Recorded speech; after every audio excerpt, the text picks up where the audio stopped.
Sir नमस्कार sir. क्या नाम है आपका? हाँ, नमस्कार। न्यूज़ 24 पब्लिक मीडिया और फरीदाबाद की आवाज़ के दर्शकों को मेरा नमस्कार। मेरा नाम संजय पुंज है। मैं green estate and HRE plot holder association का प्रेसिडेंट हूँ। इसी की एक सहयोगी संस्था है Naveen cooperative house building society limited, उसका भी मैं एक्स प्रेसिडेंट हूँ। और आप आए हैं तो किस मकसद से, आपका क्या इंक्वायरी है, आप देखिए, पब्लिक तक हमारी आवाज़ पहुँचाइए, कैसे पहुँच सकती है। Green estate and HRE plot holder association की जमीन है जो गांव अगवानपुर और इस्माइलपुर के रकबे में है। उसके अंदर भारतीय जनता पार्टी के पार्षद हैं लाल मिश्रा जी। कल उनकी एक प्रेस वार्ता थी। हमने उस जमीन को लेकर उनसे सवाल पूछा कि आप जिस जमीन में रह रहे हैं वो green estate and HRE plot holder association की जमीन है। तो जो पार्षद हैं वार्ड नंबर 26 से भारतीय जनता पार्टी के लाल मिश्रा जी, उन्होंने ये कहा है कि इस जमीन पे जो है मैंने खरीदी हुई जमीन है ये, और मेरे ही तरह इस जमीन पे हजारों लोग इस तरीके से रह रहे हैं। ये सच बात है। लाल मिश्रा जी जो हमारे निगम पार्षद हैं, उनका अपना मकान भी हमारी जमीन पे ही बना हुआ है, अवैध है। अगर लाल मिश्रा जी ये खुद प्रॉपर्टी डीलर हैं, यही नहीं फरीदाबाद के एक आध नेता को छोड़ दिया जाए तो बाकी सारे जो नेता हैं वो प्रॉपर्टी डीलर से ही नेता बने हुए हैं। असल में ये प्रॉपर्टी डीलर ही हैं। इनका बस चले तो ये पूरे देश को भी बेच सकते हैं, तो प्रॉपर्टी डीलर है, देश भी एक प्रॉपर्टी है इनके लिए। तो लाल मिश्रा जी के बारे में मैं ज़्यादा ना बोलते हुए मुझे इतना जानता हूँ कि लाल मिश्रा जी बाहर से आए हुए हैं, अप्रवासी भारतीय हैं। ये यहाँ रोजी रोटी की तलाश में आए थे। इन्होंने हमारी ज़मीन पे काफ़ी ज़मीन, इन्होंने वहाँ के लोकल डीलरों का दलाली करके इन्होंने हमारी ज़मीन पे काफ़ी लोगों के, गरीब लोगों के, जो मेहनत मजदूरी करने वाले लोग हैं, जो बिहार यूपी से आए हुए यहाँ पर लेबर के लोग हैं, उनको यहाँ पर बसा के इन्होंने अपना मकान भी इनका अवैध हमारी ज़मीन पर बना हुआ। और मैं आपकी जानकारी के लिए, समस्त भारत की जनता की जानकारी के लिए बता दूँ कि एक ऐतिहासिक फैसले में 18/12/24 को 135 एकड़ जमीन का टोटल केस हम कोर्ट से जीत चुके हैं।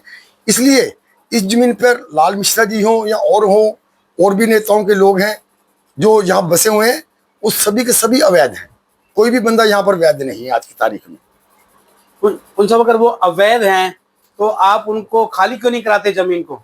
हमने उनको खाली कराने का नोटिस जो है हाई कोर्ट में, हमने हरियाणा सरकार को नोटिस दे दिया हुआ है इस पूरी जमीन को खाली कराने का, क्योंकि अभी दिसंबर में तो हम केस जीते हैं 135 एकड़ का। हमारे वकील हैं श्री एस एन तोमर जी, उनके प्रयासों से, हालांकि बड़ी गहरी साजिश के तहत, मुझे इस केस की बहस के दौरान पूरा जेल में रखा गया ताकि मैं इस केस की पैरवी ना कर सकूं। लेकिन हमारी टीम, जिसमें हमारे दो मुख्य वकील हैं, जिसमें मुख्य वकील शिवनारायण तोमर जी हैं, उनकी अगुवाई में, मेरी एब्सेंस में भी एसोसिएशन ने यह ऐतिहासिक फैसला हुआ है कि 135 एकड़ जमीन का टोटल केस हम जीत गए हैं। मतलब जहाँ तक मेरे संज्ञान में मामला आया, जहाँ तक मुझे सूत्रों द्वारा जानकारी है कि सन 1966 से पहले ये जमीन दिल्ली के अंदर थी जी। उसके बाद हरियाणा बना, फिर हरियाणा में जमीन आ गई। हरियाणा अलंकार ग्रुप ने किसानों से जमीन खरीदी थी। ये एक अलंकार हाउसिंग कंस्ट्रक्शन कंपनी थी कनॉट प्लेस में दिल्ली में। 1963-64-65 में इसने यहाँ पर 2 कॉलोनी का निर्माण करने के लिए लोगों को पैसे लिए थे। एक कॉलोनी का नाम था ग्रीन एस्टेट और एक कॉलोनी का नाम था हिंदुस्तान रेजिडेंशियल एस्टेट। इन दोनों कॉलोनियों के जो बिल्डर के प्लॉट होल्डर थे, उन्होंने, बिल्डर जब इनको कॉलोनी पास नहीं करवा के दे सका था, तो उन्होंने green estate and HRE plot holder association के नाम से अपनी एसोसिएशन बना ली थी। उस बिल्डर ने 135 एकड़ जमीन फ्री होल्ड, 4 सेल डीड में, और 40-50-100 एकड़ के आसपास जमीन 100 साल की लीज पे ऐसे के नाम की हुई है। लेकिन भूमाफिया की, खासतौर से लोकल भूमाफिया की, इस पर पहले ही बुरी नजर थी। 1996 में, 1 सितंबर 1996 में हमारे यहाँ पर सेक्रेटरी से सरदार जसबीर सिंह एसोसिएशन के, जो उच्च अधिकारी से सेंट्रल गवर्नमेंट में अंडर सेक्रेटरी रिटायर्ड थे, उनके साथ यहाँ लोकल गुंडों ने मारा, उनके 14 फ्रैक्चर हो गए। उसके बाद सोसाइटी डिफंक्ट हो गई। तब ये लोकल लोगों ने, ये सब बिहार के लोग किस्तों पे प्लॉट, जैसे माता के जागरण की पर्चियां काटते हैं वैसी पर्चियां काट काट के प्लॉट बेचे हुए हैं। ये सारी आबादी वैसे बची हुई है। इसमें जो लाल मिश्रा जी हैं, मैं बड़ा, मुझे अफसोस है ये बात कहने में कि जो पार्टी शासन और सुशासन का वादा करके सत्ता में आई हुई है, उनकी टिकट भी ऐसे बंदे को मिली है जो खुद भूमाफिया है। तो अब क्या किया जा सकता है इसमें? अच्छा जी,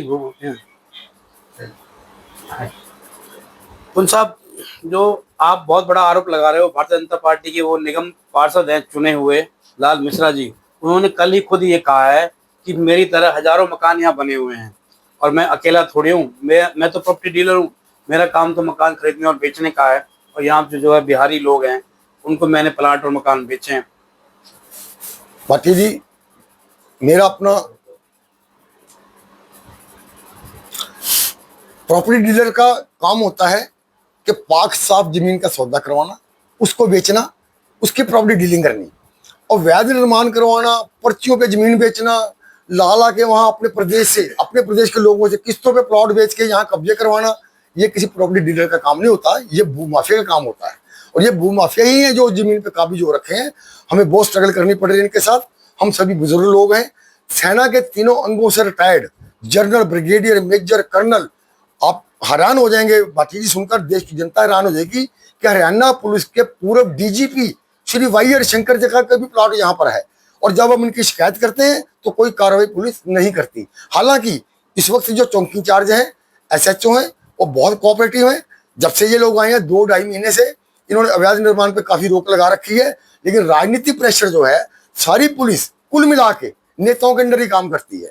और नेता मैं यहाँ किसी का नाम नहीं लूंगा, अभी बहुत बड़ा आंदोलन में देखा, अब ये कहते हैं कि मेरे जैसे 1000 बंदा वहां बसा हुआ है, तो बड़े भाई आप 2, 4, 15, 20 बांग्लादेशियों को क्यों निकाल रहे हो? यहाँ तो 3 लाख बांग्लादेशी बसा हुआ है। ये दलील देनी कि मेरे जैसे और भी बसे हुए हैं तो सबके ऊपर कार्रवाई होगी, किसी को छोड़ा नहीं जाएगा। हम लगे हुए हैं इस काम में, तो लिहाजा मेरी प्रशासन से भी अनुरोध है कि यहाँ पर अवैध निर्माण ना होने दें, अवैध खरीद फरोख्त ना होने दें। इस पे स्टे भी लगा हुआ है जमीन पे, उसके बावजूद ही जमीन बेच जाते हैं, क्योंकि बोले वाले लोग हैं, अनपढ़ लोग हैं, सुबह कमाई करके लाते हैं, मेहनत कर शाम को उनको किस्त दे देते हैं। ये हमारी जमीन में दफ्तर बना के बैठे हुए हैं, प्रॉपर्टी डीलर का काम करते हैं, माफिया है, भू माफिया। मुंशी साहब, अंतिम सवाल मेरा ये है, जहां फरीदाबाद में नगर निगम शराब के ठेकों को अवैध जमीन में सील कर रहा है, आज सुबह भी डबुआ कॉलोनी के अंदर सुबह 5 बजे नगर निगम ने ठेके को अवैध बिल्डिंग बता के सील लगा दी है, और आपकी जमीन पे एक शराब का ठेका है, उस पर नगर निगम पिक एंड चॉइस की नीति क्यों अपना रहा है? ऐसा जी, पूरे हरियाणा में शराब के ठेके किसके हैं, कौन चलवा रहा है, ये आप लोगों से छुपा हो रही है। आप पत्रकार लोग हैं, आपको सब जड़ों का पता है। हमारी जमीन पे 2 शराब के ठेके खुले हुए हैं, एक अंग्रेजी का, एक देसी का, सन 2014 से। एक वहां पर लोकल भू माफिया है अमित भाटी, उसके साथ उन्होंने एग्रीमेंट कर रखा है इसका शराब के ठेकों का, और शराब के ठेकों के एग्रीमेंट में जमीन कोई और लिखी हुई है, ठेके हमारी जमीन पे खुले हुए हैं।